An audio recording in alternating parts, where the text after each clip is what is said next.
Sorry. I'd like to call this meeting of the Board of Education to order. Please stand with the Pledge of Allegiance. I pledge allegiance to the flag of the United States of America and to the republic for which it stands, one nation, under God, indivisible, with liberty and justice for all. Thank you. Okay, can we have roll call, please, Maureen? Mrs. Hett? Here. Mr. Davis? Here. Mrs. Lee? Here. Mr. Bembo? Here. Mrs. Medina? Here. Mrs. Rayon? Here. Thank you. Okay, next on the agenda, our student reps report. Desiree? So last weekend of October, DECA had their Emerging Leaders Lab, and that was really interesting. We got to hear from Kyle will come again. He's been really big in DECA. And then a bunch of other interesting speakers. And then we also did Trick or Can and posted the Trick or Coin, which both had really great turnouts. And we heard a lot of good feedback from the community. Like I personally did Trick or Can, and we would go to one of the houses and they'd be like, you already took our cash, now you're gonna take our cans too? But they were all having a good time. It was nice because they knew we were coming, so that was cool. And then student council is having a food drive this week where it'll all go to Sweps on Friday. And French is going to Madison on Wednesday to observe a UWM French lecture, which will be interesting because I think Madame Peterson used to do that a long time ago, but Madame Horvath is bringing it back this year, so that'll be cool. All right. What's your reaction during the disturbance with the I personally wasn't at school because I had family. So, are you talking about the Club Blue? Yeah. I think it was kind of overwhelming because we didn't really know what it was at first. Because I'm sure we've talked about it, but we've never actually had it happen. So it was different. And I heard a lot of feedback from other students where they were a little confused by the whole process and but I think it went. I wasn't personally there, so I can't speak for everyone, but I think it went smoothly, and I heard a lot of good things about the evacuation, because I think we were happy that we evacuated versus sitting and being sitting ducks. So when you watch TV and then something happens like that, it's kind of yeah, this is our turn. yeah, it's kind of scary, but. All right. Well, thanks, Desiree. Next, the minutes. Yeah. Oh, does somebody else have anything? I would move that we accept the regular Board of Education meeting on October 8th, 2018, and the special Board of Education meeting on October 30th, 2018. Second. Okay, there was a motion and a second to approve the regular Board of Education meeting minutes of October 8th and the special Board of Education meeting minutes of October 30th. All those in favor say aye. Aye. All those opposed, motion carries. Okay, Maureen, do we have any comments from citizens? It doesn't look like we have any citizens. All right, thanks. Okay, on to committee reports. John, business services. Thank you, Mary. Business services, we met on November 5th, and we moved as quick as my meeting went. We started at 6 o'clock. We had no consent agenda items. We had updates and reports of purchases, our purchase review of the City of Wisconsin Rapids Police Liaison Officer. And then we also had some computer purchases at Howe Library, Washington Library, and virtual program. The reason they were purchased now or ahead of time was to beat the increase of price on November 1st. With that, I submit the balance of our meeting minutes for approval. Second. Okay, motion and a second to approve the regular committee meeting minutes of business services on November 5th. All those in favor say aye. Aye. All those opposed, motion carries. Thank you. John, now on to personnel. Sandy? Okay. Personnel Services met last Monday, November 5th at 6 p.m. And from that meeting, we have 17 consent agenda items. And they are as follows. Number 1, the committee recommends and I move to approve the 11 support staff appointments.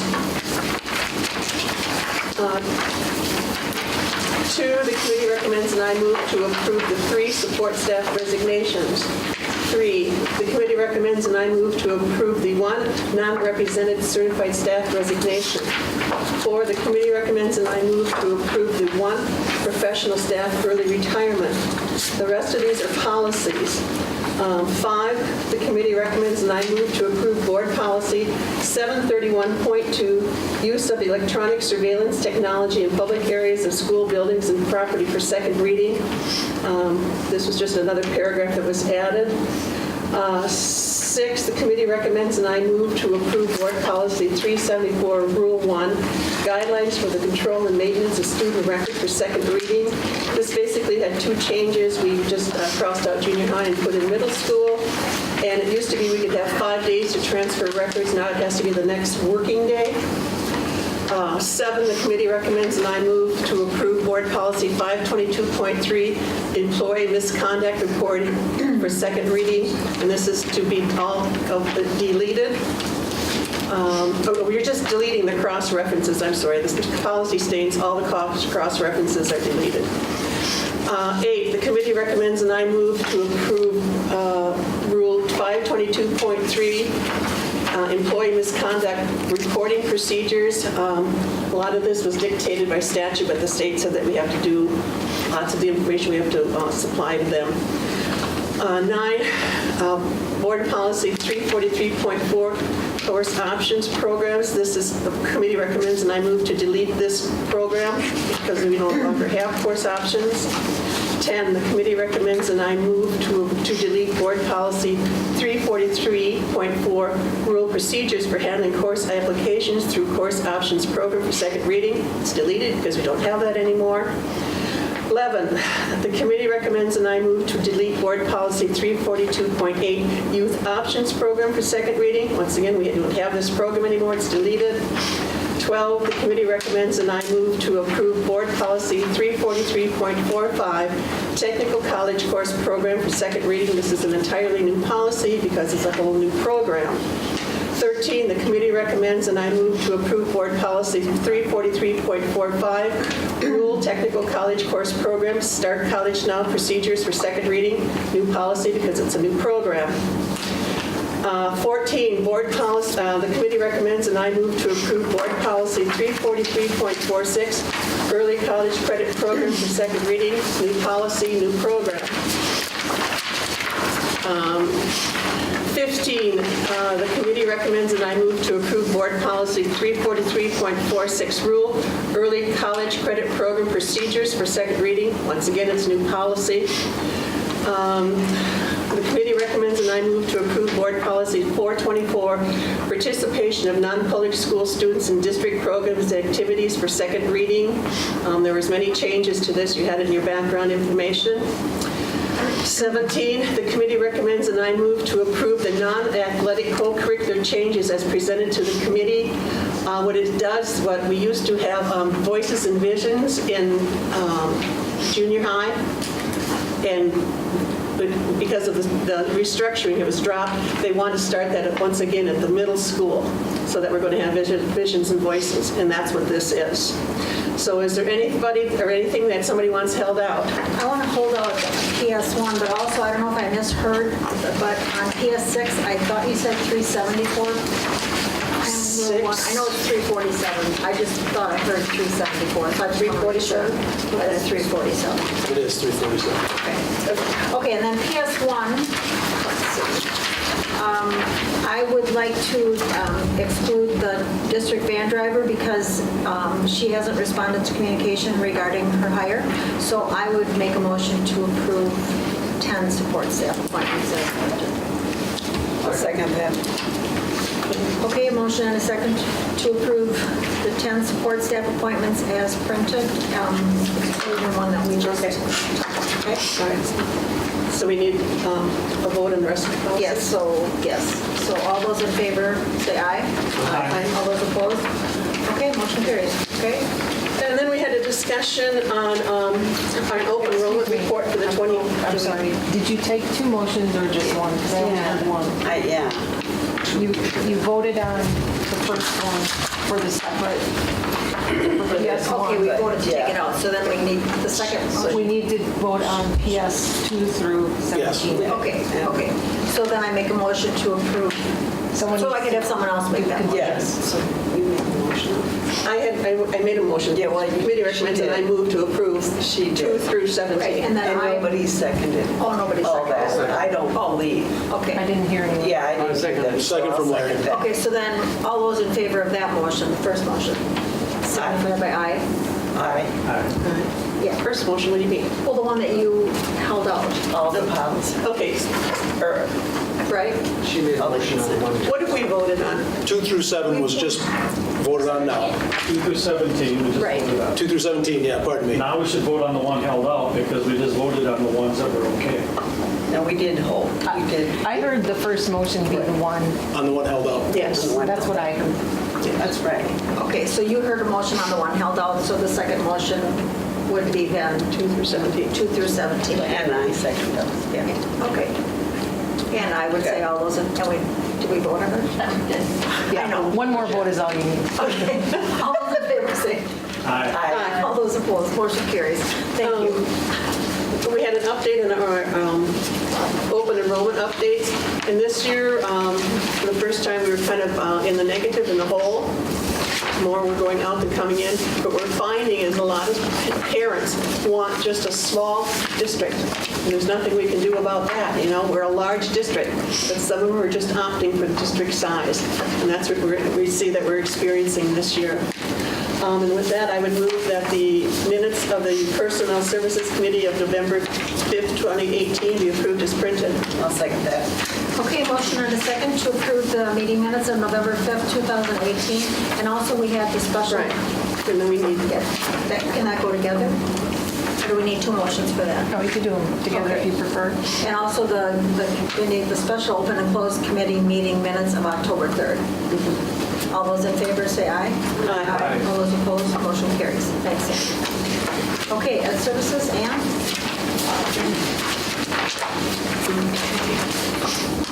The Ed Services meeting was held on November 5th, 2018, and there was no public comment. We have, now I've forgotten how many, 11 consent agenda items, but I would like to move that we hold out ES number 10. So the first actionable item was the curriculum proposals, new courses and curriculum modifications. Kathy Stebbins-Hintz, Director of Curriculum and Instruction, reviewed the new course and curriculum modification proposals that were presented to the Council for Instructional Improvement, or CII, committee. She shared voting tallies, comments, positives, and concerns. With regard to the request concerning the prerequisite for the American Dream course, Ms. Stebbins-Hintz explained that American Dream is a 3-trimester course in which students can enroll as long as they have either received a grade in the English 2 course of A or B, or if they've received a C and have obtained instructor consent. The recommended proposal for this course would eliminate the option for students who have a C grade and the instructor consent. A lively discussion among committee members and the administration ensued with a number of thoughts and concerns expressed, including narrowing opportunities for students with a C grade in English, potential bias and liability in allowing instructor consent, uncertainty of how many C students this would affect, and the track record of success in this course for these students.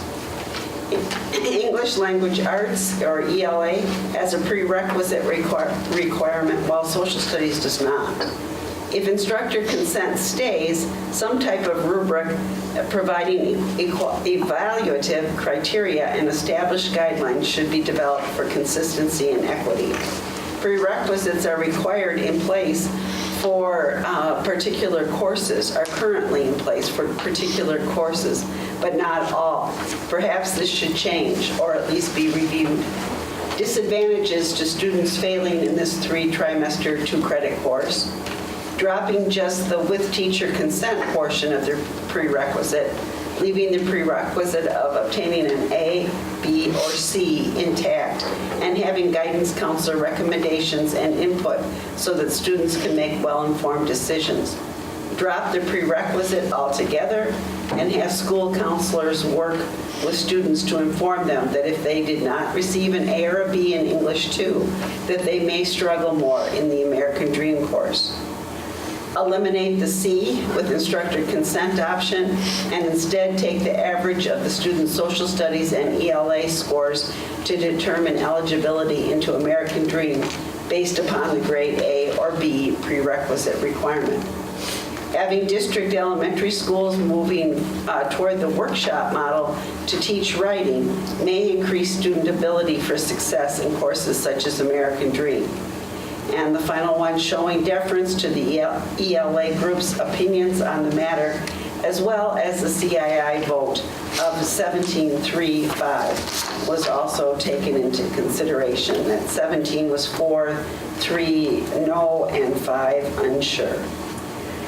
After the failure of the motion to approve the changes to create a prerequisite of an A or B in English 2, the committee agreed that CII should reconsider the proposed recommendation in light of the concerns raised. Additional information would be helpful to the committee in terms of the number of students potentially affected by the recommendation, as well as the historical information about student success based upon the prerequisite already or currently in place. Rather than be too reactionary, additional conversation and understanding is needed to make a decision that would be in the best interest of students while protecting staff members from potential liability as a result of perceived biased decisions being made. Ms. Devens-Hintz will take the item back to the CII committee for additional discussion and consideration and bring back any recommendations that may result from this additional conversation. So our consent agenda items were as follows. The first one is to recommend that acting and production be added as a course in the English Language Arts Department, available for students in grades 10 through 12 for 1/2 of an English credit at Lincoln High School beginning in the 2019-20 school year. The second one was to recommend making British literature and composition available to 11th and 12th grade students for 1 English credit at LHS beginning in the 2019-20 school year. The third one was to recommend making speech available to 11th and 12th grade students for 1 English credit at Lincoln High School beginning in the 2019 school year. The fourth was to recommend to allow only students who receive an A or B grade in English 2 into the American Dream course beginning in the 2019-20 school year. This motion failed on a roll call vote of 2 to 5.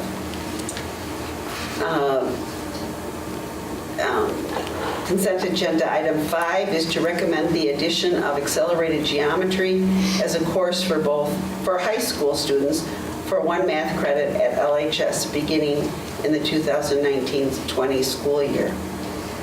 Consent agenda item 6 was to recommend the addition of accelerated algebra 2 as a course for high school students for 1 math credit at LHS beginning in the 2019-20 school year.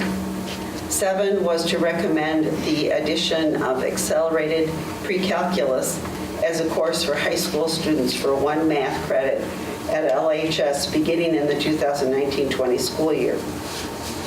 8 was to approve of making the assistant child care teacher course available to 10th through 12th grade students for 1/2 elective credit at LHS beginning in the 2019-20 school year. 9 was to approve the addition of AP Microeconomics as a 1/2 credit social studies course available to juniors and seniors to be offered every other year in rotation with AP Macroeconomics at LHS beginning in the 2019-20 school year. We're going to hold out number 10, and so number 11 was about a calendar revision for 2019-20, and Ms. Devens-Hintz explained that the 2019-20 school calendar has the first professional development day of the year scheduled on Monday, September 30th, 2019. Since this will be the first day of homecoming week, it would be advantageous to move the professional development day from Monday, September 30th to Monday, October 7th, 2019.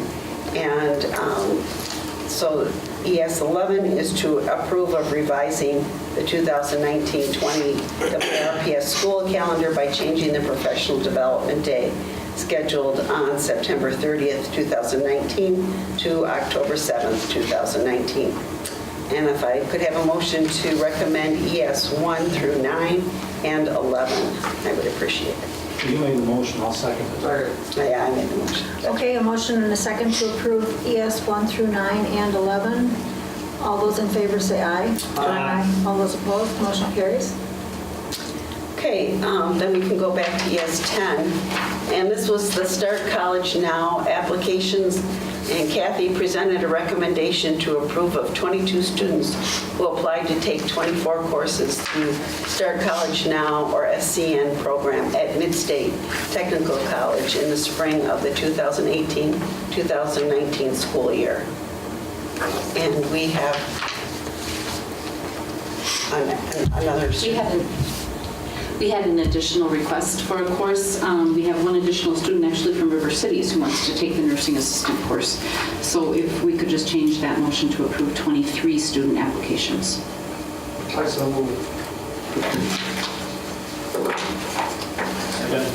Okay. So we have a motion and, well, I don't, So that we have a motion and a second to approve, to change ES 10 to read that there would be 23 students. All those in favor say aye. Aye. All those opposed? Motion carries. Okay. Then we can go on to the updates. The first one was school and district report cards. Kathy shared the school and district report cards have been released by the Department of Public Instruction for initial review by school districts. However, they are embargoed from release to the public until Monday, November 26, 2018. A report on WRPS school and district report cards will be provided to the Educational Services Committee on December 2018. Then we went on to policy 411.5 on bullying.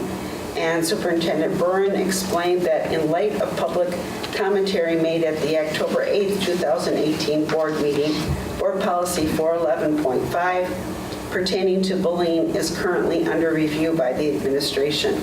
Identifying bullying is not always easy to do, since one-time incidents of such things as name-calling, getting tripped, and/or getting punched is not necessarily bullying. Bullying occurs when acts are repetitive in nature or involve a power differential.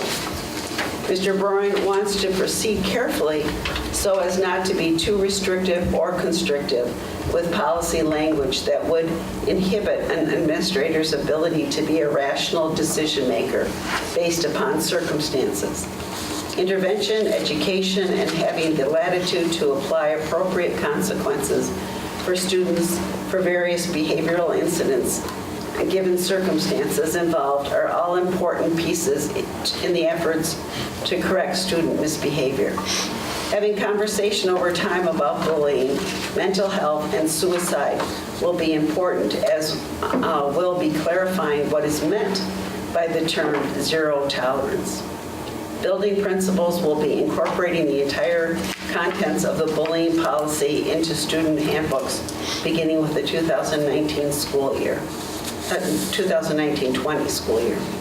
Mr. Burren invited the committee members to review the policy as well and provide him with any feedback and/or suggested revisions, and he will bring potential policy change requests forward at a future meeting. Committee members expressed support for his approach, and Ms. Head suggested that area law enforcement officials be contacted for possible input and feedback as well.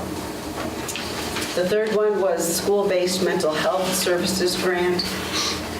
Ms. Stebbins Hintz explained that in May of 2018, the Board of Education supported the application for DPI school-based mental health services grant in the amount of $75,000.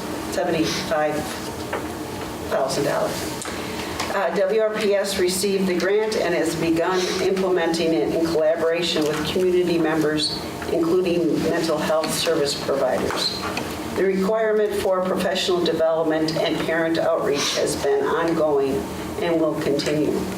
One component of the grant includes the district providing a physical location within our schools for community providers to meet with students in need of mental health services.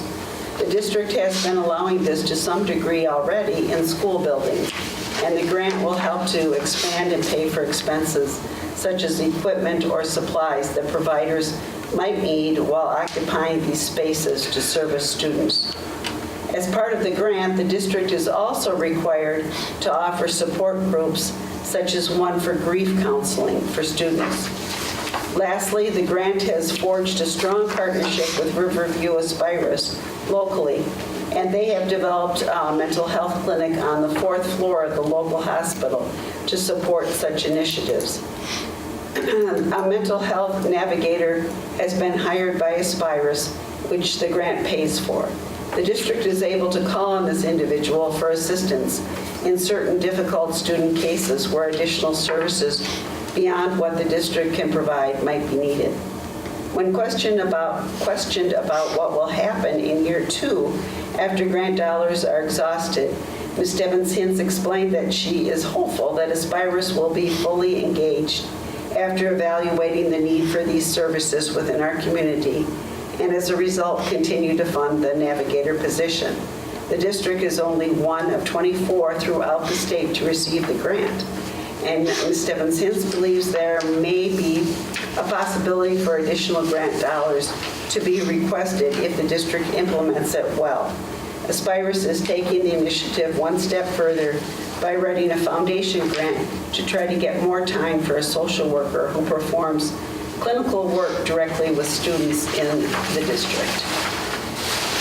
With that, I make a motion to approve the remainder of the minutes of the Educational Services Committee meeting. Second. Okay, there was a motion and a second to approve the regular Educational Services Committee meeting minutes of November 5th. All those in favor say aye. Aye. All those opposed, motion carries. Thank you. And next, we are on to agenda referral and information request. Does anyone have anything? Okay, hearing none, we'll move to the legislative agenda. John? Well, we've had a couple things happen since we last met. One would be an election. Big one. Out of the WASB information, it says Evers captures government race, GOP keeps legislative control, and 2 actual school board members were elected to the assembly out of this election. As far as what happens for the future, as far as the public, the budget coming up, upcoming budget, as well as how Tony Evers will be able to work with the Republican legislature, that is still going forward. What kind of reduction in powers of the governor are they considering, you know? Ross? No idea. I don't know how you can reduce powers of the governor. I mean, it's a legislative, it's part of the legislative branch, so I mean, I don't know if we can do that or not. I have heard nothing or seen nothing on that. The other things that came out of it were referendums, and this is historic as far as the amount of referendums passed and how well they passed. The non-recurring level approved, there's 2 different numbers here.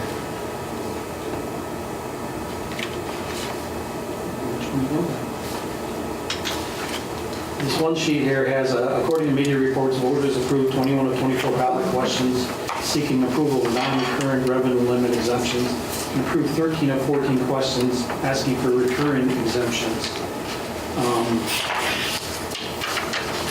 Essentially, out of all of the questions, there were 3 failed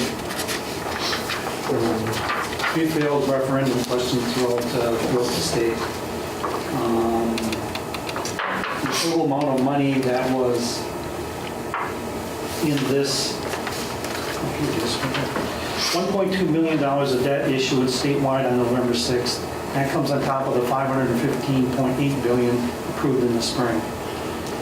So 41 of 43, 93% of the referendum requests to borrow money for school improvements. So three of those failed, and then one of the non-recurring questions failed. So it was quite good as far as having that type of thing.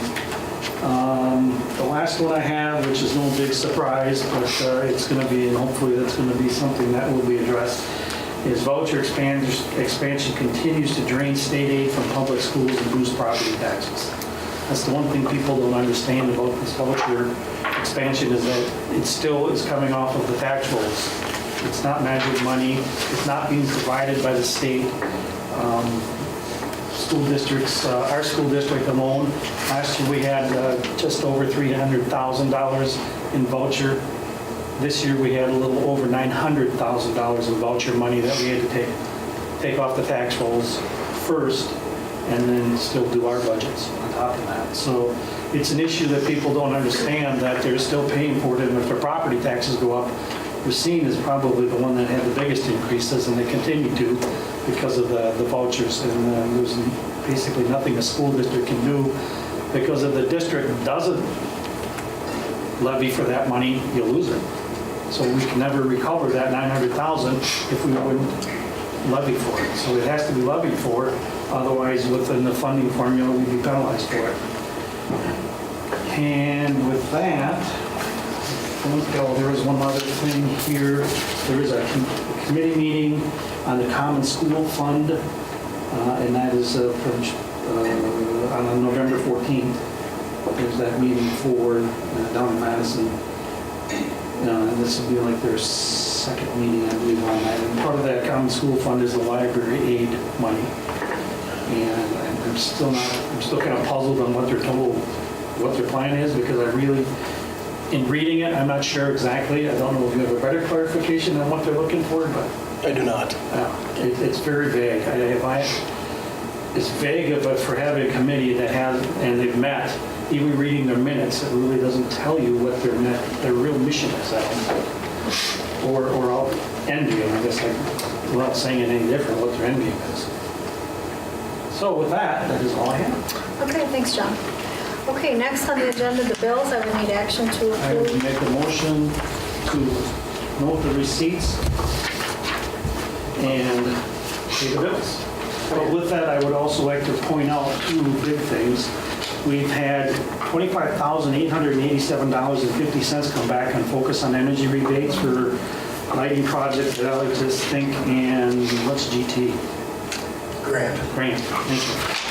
And then also, through the marketing board, we had $3,500 come in, and I'm sure this is through our physical education department going out and getting these grants. $3,500 in Play 60 money came into our schools.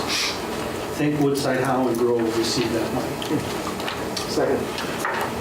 Okay, motion and a second to the receipts be noted and that the bills be paid. All roll call. Mrs. Medina? Yes. Mr. Davis? Yes. Mrs. Rail? Yes. Mrs. Lee? Yes. Mrs. Heck? Yes. Mr. Bembo? Yes. Okay, thank you. Okay, next we are on to new business. First, possible action on employee appointments, resignations, and retirement requests. Brian? We have one additional appointment, Nicole Fleischman. You should have the form where she's from you. She's been added at Rams as a special ed teacher to help. We have some fairly high caseloads over there, so she's being added to help bring those caseload numbers down to a more manageable number. I would move we approve that appointment as noted on the sheet. Second.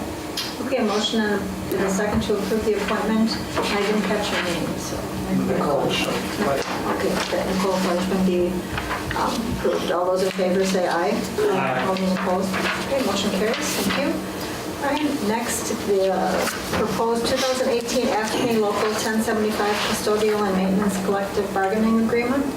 Great, do you want to? Yeah, absolutely. So we met, we approved the minutes from that meeting early October, I believe it was, and came to an agreement with a 2% increase that is non-differentiated. So basically 2% of whatever their hourly wage is. And in terms of dollars and cents, that's somewhere between 45 and 47 cents in that ballpark. There's some outliers within there, of course, very few. But in general, 45 to 47 cent per hour increase for our custodial maintenance employees. What is inflation for the year? The CPI was 2.13, and this settlement was 2%, so just shy of CPI. And make a motion to approve the proposed 2018-19 AFSCME Local 1075 custodial or maintenance collective bargaining agreement. Second. Okay, a motion and a second to approve the proposed 2018-19 AFSCME Local 1075 Custodial and Maintenance Collective Bargaining Agreement. All those in favor say, roll call, sorry. Mrs. Ryle? Yes. Mr. Bembo? Yes. Mrs. Medina? Yes. Mr. Davis? Yes. Mrs. Lee? Yes. Mrs. Hatt? Yes. Okay, thank you. And last on the agenda is discussion and possible action to approve potential health insurance plan modifications and carrier renewal, right? Right, thank you. So, as was indicated in your board update, I went on a relatively long diatribe with reference to circumstances around benefits. And my apologies for not bringing information on that topic here earlier. Part of the confounding factor was, largely we were looking at a renewal with no modifications on the front end, which very clearly would be a relatively short sort of update. Nonetheless, here we are, and what we have proposed, the administration's recommendation would be to continue with our same insurance provider as well as insurance package. So that's retained as one option. And after some negotiations, that increase was in the nearly 14% neighborhood. It's now down to 9%. If you recall, last year our renewal was about 4%. So I would say 9% based on our loss ratios, which are in excess of 100%, 103, 104%. This 9% premium increase is really from the investigations we did, WCA making a pretty strong commitment that they want to retain our business. So initially, their renewal was 13-point-some%, I don't recall. We shopped around and looked at WPS as an option, including a narrow network option via our local healthcare provider, Aspirus, with their insurance called Arise. And if we want to, shall we say, enjoy the full fruits of that partnership, then a modification with who our carrier would be, instead of WCA, we moved to WPS. WPS brought forward a renewal of our broad network plan, so similar to what we have currently, at a renewal rate approaching 14%, 13.7, I believe, and then a narrow network through Aspirus at 0%. So knowing those numbers and knowing that WCA was at the table, then we began asking the questions about, well, what if we utilize WCA as our vehicle? We retained our broad network plan, which when I say broad, I mean in general, it covers Ascension, Marshfield, and Aspirus. I mean, those are the three major carriers around here. What is Ascension? Ascension's out of the Stevens Point area, used to be Ministry. Used to be minister. Yeah, and now it's been bought out, it's called Ascension. Sounds more religious. Yes, it does. It is. So nonetheless, those three options are in general what the vast majority of staff use on what was considered our broad network plan.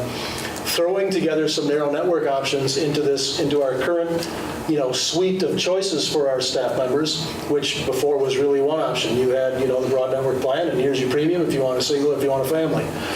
This go around, what we're recommending is we actually have 4 options, and I'll explain them briefly. A, retaining the broad network plan, which is basically the same benefit package people have now. If they choose that option, they keep the same card. Nothing changes.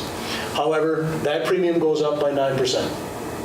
Option 2 would be to go a narrow network Aspirus option, which, as the name sounds, you do most of your doctoring via the Aspirus network. And there is a broad network, a wraparound network. So if you're out of the area, that doesn't have Aspirus, there are providers that are still in network. If you're in another state or even another part of Wisconsin, for example, and you need care, it might take a phone call or two to make sure you're still in network, but you have that option. That is at a... Sorry to interrupt. Does that include Wausau Aspires? Yes. Yep, so all Aspires guaranteed is in One it. of the top hospitals in the country. It is. Yes. It is. So all of Aspires network is included. If you choose that option, that's a 2% premium increase over what we're currently paying. The third option is the Ascension option, which again is out of the Stevens Point area. And we do have a number of employees that live in the Stevens Point area and may select that option, but there's other motivations for including Ascension in the mix, such as their willingness to do business with us, such that they came in at a premium reduction of 1%. So if you actually select the Ascension option, although it may not be, wholly advantageous for a bunch of our staff members, it's going to be beneficial for some, they would receive a 1% reduction in their premium, making that selection.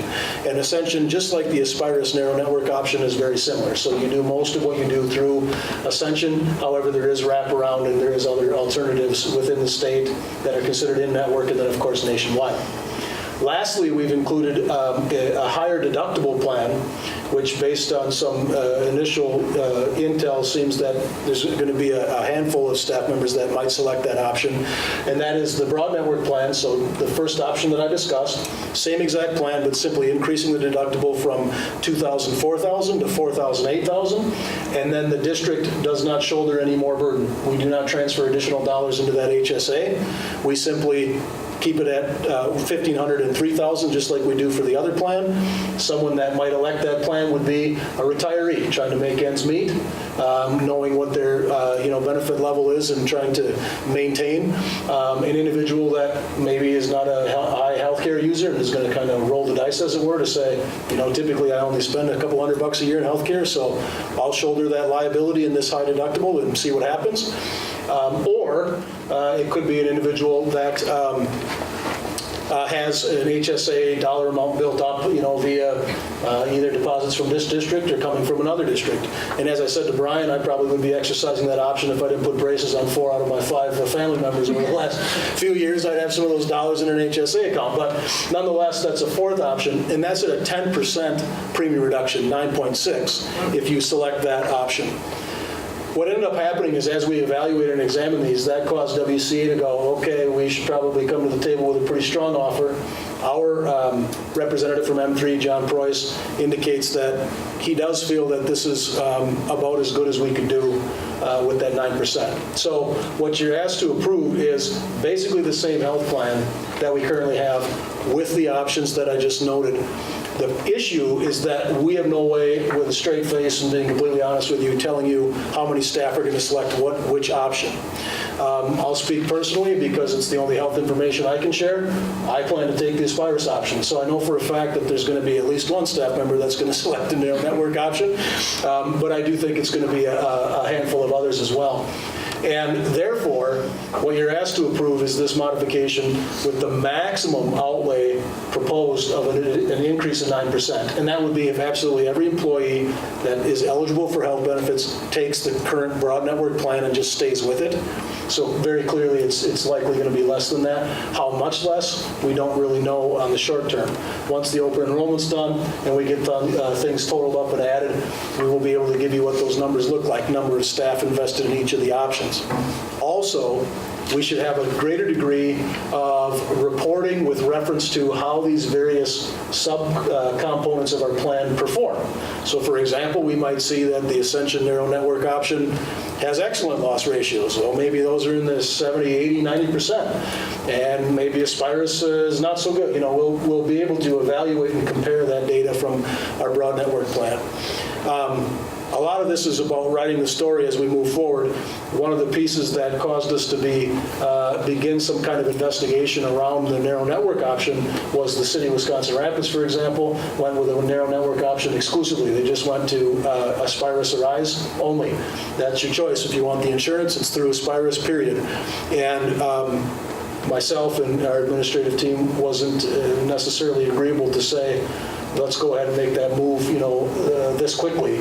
Long term, that might be a possibility.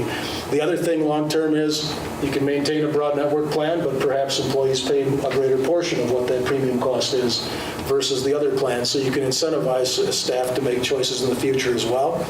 Also, we talked about exploring near-site, on-site clinic arrangements with Aspirus or Ascension. So there's a number of things that are absolutely in the mix. Although, based on this most recent research, we don't have a giant pot of different insurance companies to shop our business to with this expectation that we're going to save $1 million, you know, and get a massive premium reduction again. That ship, for the most part, has sailed, particularly when we have loss ratios in the, you know, over 100% range. What was our loss ratio this year? 103, I believe. Is that right, Dan? Sounds right. I think so. I think 103 or 104.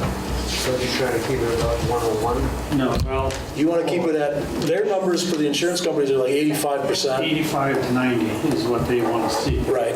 And if anything, so basically, when we're at 103, they covered 3% more than we paid in premium. Too high. Yes. Yeah.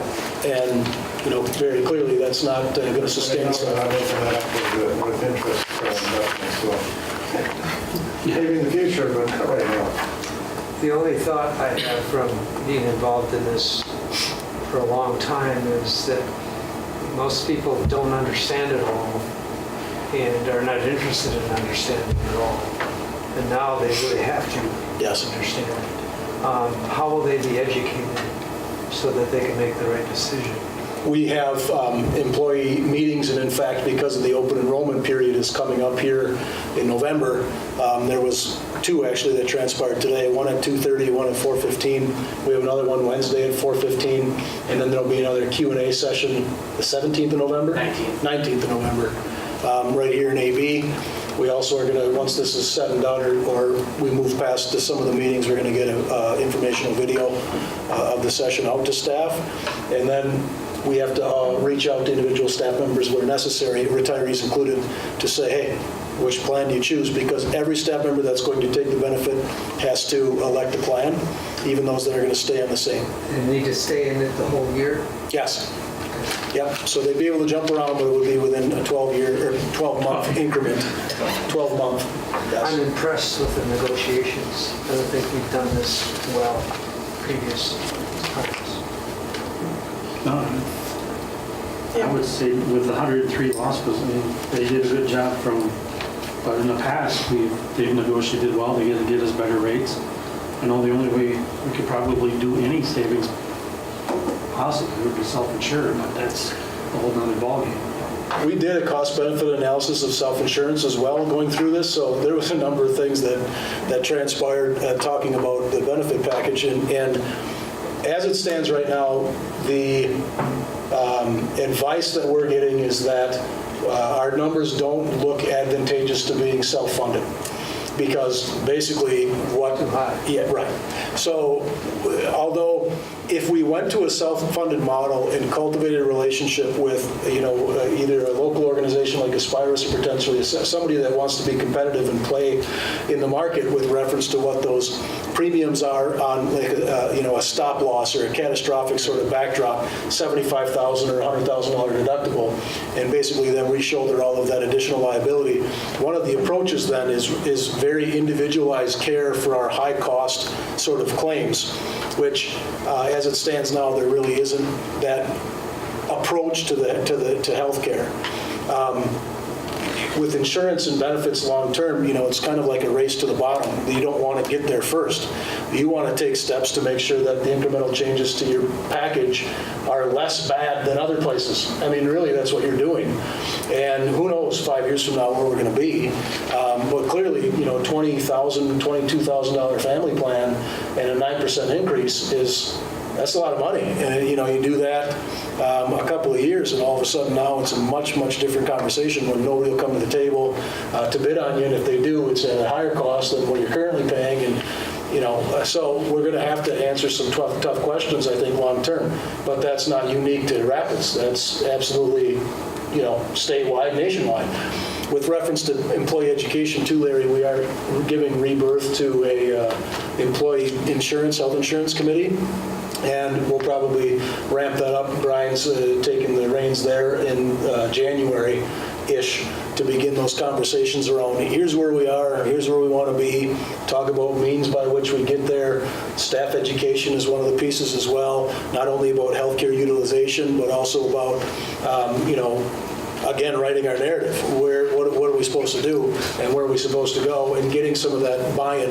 Nobody likes it, but I think if staff kind of understand longer term what we're faced with, then it doesn't become necessarily any easier of a process, but it's at least understood. So there are some pieces that are in the mix with reference to education as well.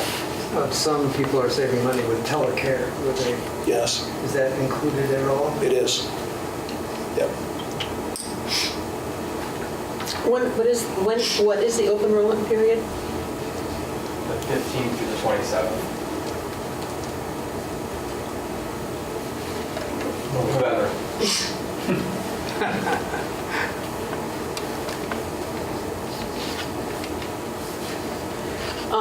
What happens if, for some reason, somebody doesn't choose a plan during that period? Are they automatically put into another plan? We'll find them. You'll find them, okay. Okay. Or call them.